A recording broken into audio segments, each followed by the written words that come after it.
Whoa! All finished work. So excited for Supercross tonight. I feel that the Laurence brothers didn't take A1 serious. It's just my thoughts, everyone. And same for Mr. Little Deegan there.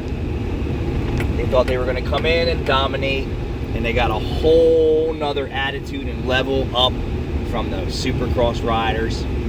Damn. So, can they rebound? Well, I would say it's just very weird that both the Laurence brothers, and I don't know this for a fact, is why did they come out like,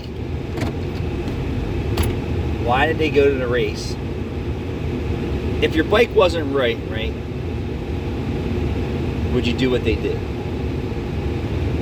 But how could you say your bike's not right when you went out for qualifying, press day, and you've been training?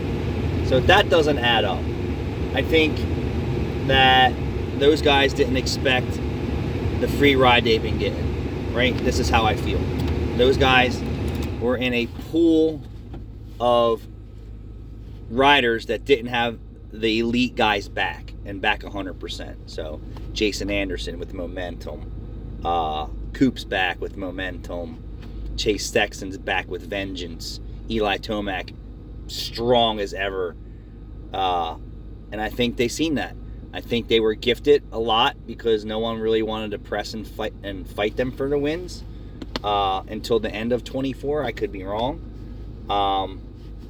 And same thing with the 250. Deegs thought he was going to get it handed to him, and he thought that he's in another league. He just got bitch slapped.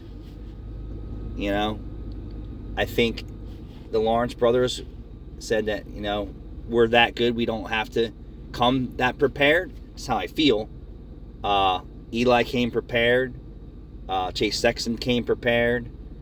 Eli Tomac came prepared. Jason Anderson, I might be saying this over. Ken Roxon, oh my God.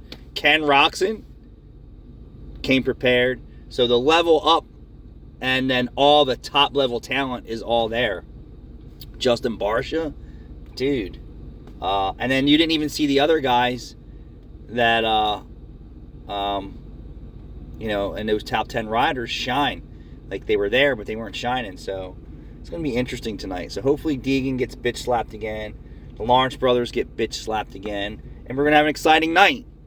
All right. Thanks for watching. And remember, Brighton Carroll's going to make his Brighton Carroll Life of a Privateer here on YouTube. Damn, I stuttered.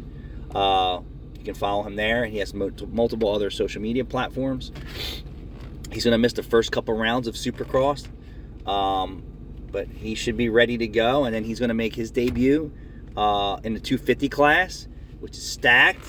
But he's a phenomenal rider, and we should see him in the top 15. Top 15, Brighton Carroll. And, you know, we're going to make the big announcement as soon as we can. We can't talk about it, but thanks for watching.